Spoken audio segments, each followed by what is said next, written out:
Yesterday, the Committee on Appropriations decided to recommend a reduced budget for the Office of the Vice President, and the reduction shall be split by the DSWD AIX program and the DOH MAIFIP program.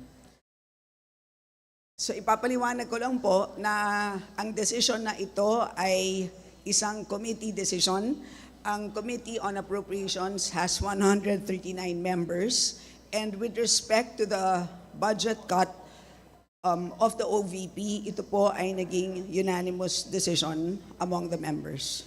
At lilinawin ko rin po na hindi pa ito final approval ng Congress. Ito po ay recommendation pa lang po ng Committee on Appropriations for the plenary. At kagabi naman po ay nag-second reading na rin po ang approved committee report na kung saan nakapaloob ang recommendation ng reduced budget for the OVP. So which means nakakalendar na po ang General Appropriations Bill as amended for plenary debates beginning September 16. And hopefully po, kung masusunod po namin ang schedule, hopefully, sana po wala masyadong eventful, ay matatapos po namin maaprubahan on third reading ang General Appropriations Bill by September 25. So yun po. At lilinawin ko rin po na meron pang another round of amendments. At ito po will be sa plenary na po. Doon na nga po on the week of September 16 to September 25.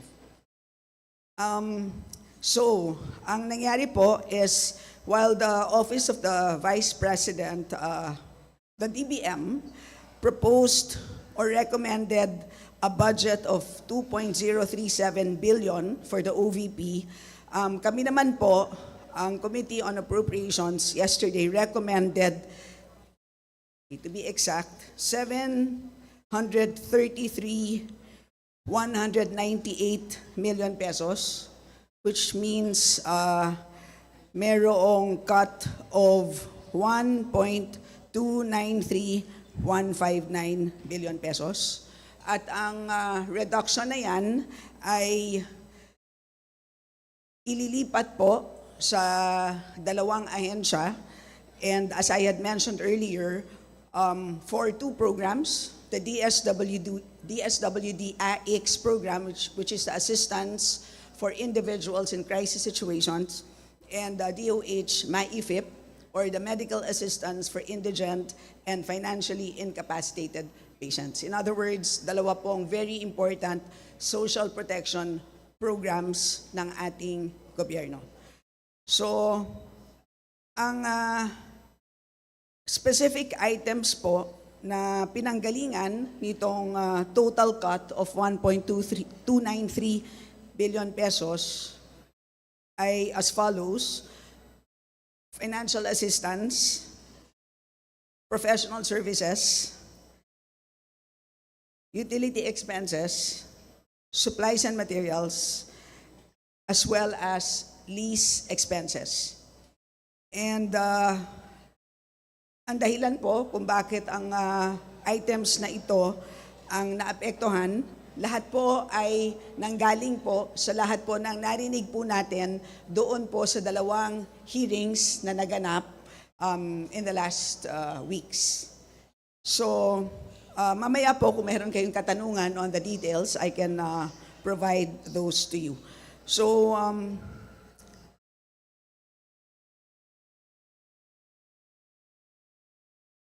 siguro just one last note before I take in questions.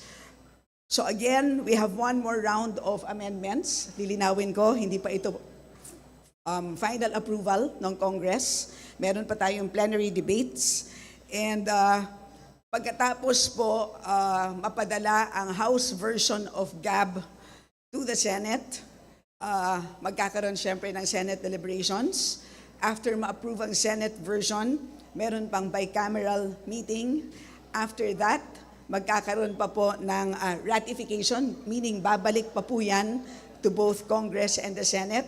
And then after that, magkakaroon pa po ng President's approval because as you know, the President can veto and ang veto po is pwede po on a line item basis. In other words po, ganun po kahaba ang proseso ng ating budget approval, budget process at malinaw po na napakarami pong tao na involved dito po sa pag-aproba ng budget, hindi lang po 2 tao. And of course, after the budget is approved, alam naman po natin, ang budget execution is solely by the executive. So yun na lang muna po and I'm willing po to take questions. Hi po, mauna na po ako. Kong Stella, Red Mendoza po from the Manila Times. I know na yung budget cut po is on the House level. But what if the Senate retains those cuts? Ano pong masasabi niyo po doon? If the Senate retains the same amount na pinropose ng OVP. And number 2, removing of the lease contracts, does that mean natatanggalan niyo po ng power ang OVP to lease buildings for their satellite offices? So ibig po sabihin, parang you're technically removing the power of the OVP to have these satellite offices? Doon po sa first question. So what happens if the Senate decides to approve a different version? So yun po ang dahilan kung bakit meron tayong bicameral meeting. So kung saan po kailangan magkita ang representatives ng Congress, representatives ng Senate, uupo po sila and they will have to iron out the differences to come up with a single version. Yun po ang dahilan bakit kailangan magkita-kita ulit pagkatapos po maaprubahan ng Senate naman ang kanilang version. At malamang, sa dami po ng line items ng ating GAB, for sure, ay meron pong differences ang dalawang version. Ngayon po, pagdating po sa lease expenses, ang lumabas po sa ating pandinig ay marami pong opisina ang ating OVP, hindi lang isa, katulad ng ating mga previous vice presidents na they only maintained a single office. Lumabas naman po sa ating hearings na mayroong 10 satellite offices and 2 extension offices. And this is likely the reason why lease expenses umabot sa 53 million pesos na mas malaki ng diamak compared to the previous vice presidents. So, minabuti po naming balik po siya sa levels ng 2022 na kung saan ang vice president natin noon only maintained a single office. So, as I explained earlier, pagdating po sa budget execution, bahala na po ang executive dyan. Exactly how they will use the 32 million that we had approved ay bahala na po sila doon. Kung magka-cancel po ba sila ng contracts, kung sila po ba ay magte-take in ng donations, that is completely up to them how they will implement or execute the budget. As far as we are concerned, kung ito po ay maging final number, yung approved amount of, yung recommended amount of 80.732 million, kung ma-reduce po siya to 30.426 million, how that will be spent exactly, kung in the end, one contract lang siya, that is completely up to them. Yes. Ma'am, kasi I heard nga po the word donation. So, if ever man nagkulang po yung budget ng OVP, are they allowed to take in donations? Yes, they are allowed. There is a general provision in our GAA. They are allowed to take in donations so long as if those donations come from foreign governments, meron pong kailangan na clearance from the Office of the President. Yun lang po ang limitation po. Hi, Kong Stella. Krisha from The Inquirer po. Ma'am, can you walk us through how the committee eventually decided to slash the budget po? So, ang lumabas po sa ating hearings is, of course, nagkaroon ng problema sa paggamit ng confidential funds. But moot and academic naman because last year pa lang ay tinanggal na natin ang confidential funds. Wala pong proposed budget for confidential funds in 2025. So at least that's out of the way. Pagdating naman po sa regular programs, ang lumabas sa hearing ay number one, tila napakaraming opisina. Bakit? Whereas the previous vice presidents did not have those nationwide offices. Number two, bakit napakaraming social programs na ini-implement, tila redundant? Bakit merong sariling medical assistance program? Meron naman tayong MAIFIP sa DOH. Bakit merong sariling burial assistance? Meron naman tayong AIX sa DSWD. At ang AIX at saka MAIFIP, these are mga programa na subok na. So, yun ang mga dalawang, kumbaga, nangibabaw na findings mula sa COA. And at the same time, lumabas din po na mababa ang utilization rate. Ang dami pong natirang pondo mula sa social programs. And at the same time, meron din lumabas na mga problema, implementation problems resulting from lack of implementation details or protocol according to the COA. At kung naalala niyo po ay halos may mga similar problems doon po sa DepEd tulad po ng mga problema sa delivery, nagka-problema po sa mga nabubulok ng mga tinapay, etc. So, ang sabi namin is why don't we just transfer the funds for financial assistance to the national government agencies na subok na. It doesn't mean na mababawasan ang kanyang pagtulong, ang pagtulong ng OVP. Ang sinasabi lang po natin is ililipat lang natin doon sa mga ahensya na yan at pwede nang kunin ng OVP ang allocation nila doon mismo sa DSWD at DOH, katulad po ng ginagawa ng Congress at ng Senate. At on our part, by transferring those funds, that ensures the OVP na meron silang sapat na alokasyon na kakayanin nilang ma-implement. So ganun po ang naging main decision. And at the same time po, as I had mentioned earlier, pagdating sa rent, na-explain ko na po yun. And at the same time, tinignan din po namin yung professional services na tila malaki ang budget for consultants. Good morning, Kong Hana po from Billionario News Channel. Ma'am, clarify ko lang, medyo technical question. May breakdown na po ba dun sa amount na mapupunta sa AIX and dun sa MAIFIP? Yes. So, ang mapupunta po sa AIX ay additional 646,532,796. At sa MAIFIP naman, ang dagdag po dyan is 646,533,796. As you can see, almost equal amounts.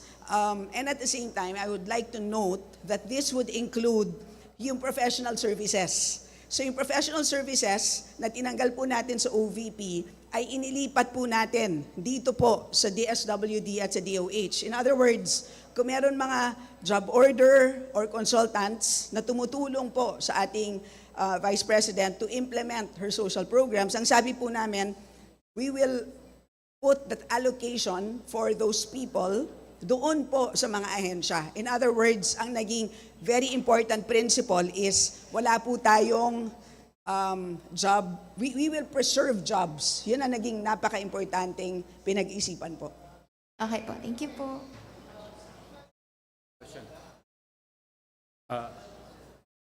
Okay. Kung ibig sabihin mo ba, kasi kinompute ko itong sa propose nung OBP, DBM sa OBP, yung financial assistance subsidies, 947 million, under nun yung medical assistance, educational assistance, burial assistance, magnegosyo taday, pagkatapos dun sa supplies and materials welfare goods, 295 million pesos, under nun yung pagbabago campaign bags, disaster operation, rice food bags, kalusugan, food truck, pansarap, lahat ba to wala na sa sa OBP Social Services budget. So yung pong financial assistance amounting to 947,445,000, yan po is completely transferred. Okay? At yung portion naman po ng ibang nabanggit nyo po na welfare goods, which are under supplies and materials, we estimated that to be about 200 million. Kaya yun po ang inalis po natin doon po sa by object na supplies and materials expense. So ang proposed po is 401,227,000. So we removed 200 million from that. So ang matitira po is 201,227,000. Last na lang pong follow-up. Kasi the OVP has a libreng sakay program. Maapektuhan po ba yung libreng sakay program na yon? Kasi medyo may component din yun sa kanilang budget. And by how much po yung matatanggal sa libreng sakay program nila? Well, judging po from, at least from the 2023 report, there were procurements amounting to, kung natatandaan ko correctly, about 24 million pesos for vehicles. So tingin ko po, since nabili na po yun, ay pwede na po nilang ipagpatuloy yun. At meron naman po natitirang pondo para sa other MOE expenses para sa gasolina. So, not necessarily po, no? Again, it's completely up to them na ipagpatuloy ang programa na yun.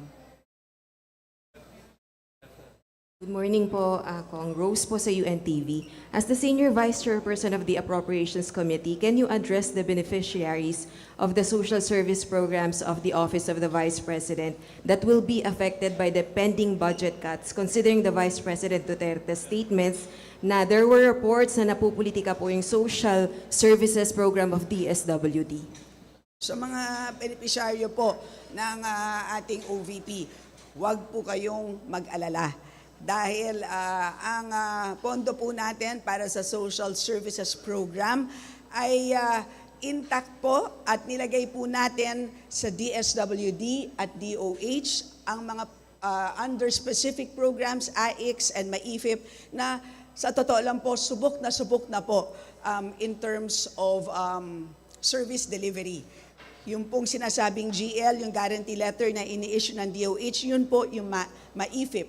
Pagdating naman po sa yung binibigay po na assistance ng DSWD, yung burial assistance, medical assistance, educational assistance, at kung ano-ano pang assistance, food packs, etc. Ito naman po yung AIX. So ito pong 947 million, yan po, buong-buo po.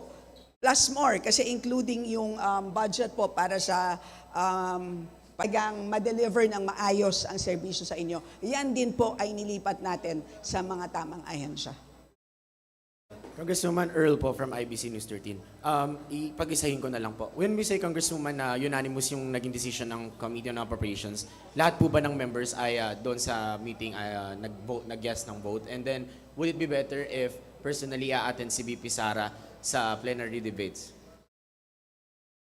Lahat po ng nag-attend kahapon during the EXICOM ay lahat po sila ay nag-agree po dito sa decision ng committee na i-reduce ang amount para sa OVP as recommended for plenary debates. Yun po ang nangyari kahapon. At pagdating naman po sa kung ano ang inaasahan natin sa presensya ng ating mahal na Vice President, sana naman po ay sila po ay dumalo. It's a very important part of the process. So kahit na hindi sila mismo ang sasagot, isipin po nila na kumbaga po meron po silang spokesperson. Ganun lang naman po. As you know, pagdating sa plenary debates, ang kaibahan lang naman po doon sa committee hearing is hindi sila pwede mismo ang magsalita sa mikropono. Sila po ay merong spokesperson, isa ring congressman. Pero sa totoo lang po, lahat ng mga sagot, halos lahat naman po, ay talagang binubulong lang naman talaga ng ahensya doon po sa congressman. So, this is a good opportunity for them. Again, hindi po kami perpekto. It's a recommended amount. We are still open to debate and discussion. So kung meron pang input na kailangan po namin malaman at meron silang apela sa amin na dapat dagdagan ito for whatever reason, kami po ay very willing to listen to all of those inputs. Willing na willing po. Kaya we are inviting all agencies for that matter. At sa totoo lang naman po, never naman po tayo hindi siniputan sa plenaryo. Kaya inaasahan po natin ang kanilang pagdalo. Good morning po. If we will implement yung budget cuts, meaning the Vice President also need to cut down her security scores, it's more than 400. So yung expenses lang po doon masyadong malaki. At isa-shutdown na po ba are you recommending na i-shutdown na rin yung mga satellite office kasi 53 million po yung budget doon eh? Well, again po, kung makikita nyo, I will give you a copy of the bill or the amendments to the bill. Ganito po itsura niya, puro numero. So wala pong nakasulat na specific recommendation to cut contracts or to hire people. Hindi po ganon. Because again, we approve the budget amounts, but the executive implements that amount. So in the end po, kung ganito po yung amount ng lease that is available to them, ang inaasahan nila ay 80 million, pero kunwari ang nakuha lang nila ay 32, kailangan nilang pagkasyahin yun. If that will mean doing certain things, ay nasa sa kanila na po yun. Ay ganun din po pagdating sa security. But again, lilinawin ko po, hindi po natin ginalaw ang personnel services. Mabigat po ang aming pagtingin dyan na pagdating po sa trabaho ay kailangan po natin yan i-maintain. So again, bahala po sila kung ano ang gagawin nila dyan. Good morning, Congresswoman Stella. Bill Kirigonan, DCRH. Kong, will it make a difference if the Vice President attended the budget hearing at pwede ba nating sabihin na hindi siguro ganito kalaki yung slash sa budget ng Office of the Vice President? Thank you, ma'am. Siguro po only to the extent na merong paliwanag dun sa hindi po natin maintindihan. Kasi halimbawa, merong mga tanong na bakit merong satellite offices in specific locations. Ang COA ay paulit-ulit na tinanong ng mga congressman at syempre po ang sagot ng COA, ang maganda pong tanongin ay mismo ang OVP. So, only to that extent that if we can get better answers, better justifications, baka po.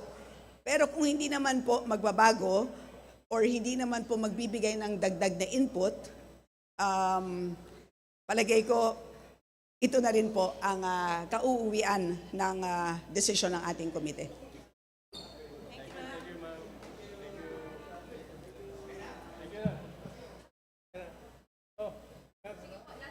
Yes.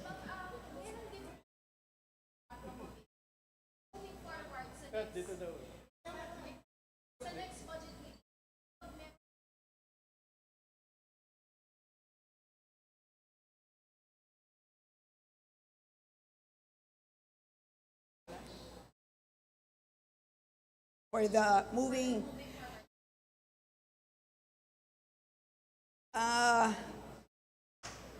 sa totoo alam po, sa ngayon, wala naman specific rule as to ano ang consequence, but as enunciated by many members, it's really by tradition na talagang sumisipot ang lahat. And this is really the first time talaga na right? Maraming salamat. Magandang araw.